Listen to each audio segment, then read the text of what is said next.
വീടിന്റെ നിർമ്മാണ പ്രവർത്തനങ്ങൾ പരിശോധിക്കാനാണ് ബിനു എത്തിയത്. വീടിന്റെ വാതിലിനോട് ചേർന്ന് വെള്ള നിറത്തിലുള്ള വസ്തു കണ്ടെത്തി. അസ്വാഭാവികത തോന്നി തടിക്കഷ്ണം ഉപയോഗിച്ച് അത് മാറ്റിയിടാൻ ബിനു ശ്രമിച്ചു. അതിനിടെ ഉഗ്രശബ്ദത്തോടെ പൊട്ടിത്തെറിയുണ്ടായി.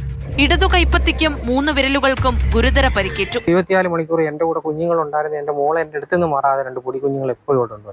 രാവിലെ വന്ന് ഞങ്ങൾ 8:30 ആയിട്ടേ പോകത്തുള്ളൂ. ഇങ്ങനൊരു പ്രതീക്ഷയില്ലായിരുന്നു. ഇത്രയും ജനവാസ മേഖലയും ബേക്കറോക്ക് ജംഗ്ഷനിൽ യാതൊരു പ്രതീക്ഷയില്ലായിരുന്നു.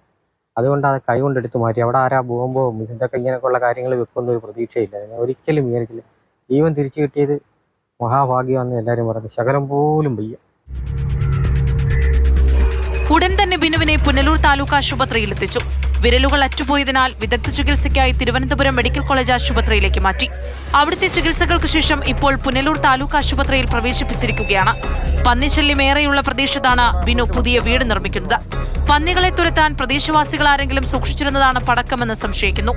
പുനലൂർ പോലീസ് കേസെടുത്ത് അന്വേഷണം ആരംഭിച്ചു. സയന്റിഫിക് ഉദ്യോഗസ്ഥർ സംഭവസ്ഥലത്ത് നിന്ന് തെളിവുകൾ ശേഖരിച്ചു.